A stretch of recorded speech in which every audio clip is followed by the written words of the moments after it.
Welcome back to the channel. Don't forget to like, share, and subscribe my channel. Today we are explore how to create a modern mesh gradient hero section using layer styles in Photoshop. Now I open Photoshop and create a wide canvas for a hero layout.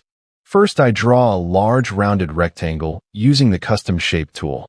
Then I apply multiple gradient overlays with soft color transitions to build a mesh effect. After that, I duplicate the shape and blur it slightly to enhance depth. Now I add subtle noise using layer styles to avoid flat gradients.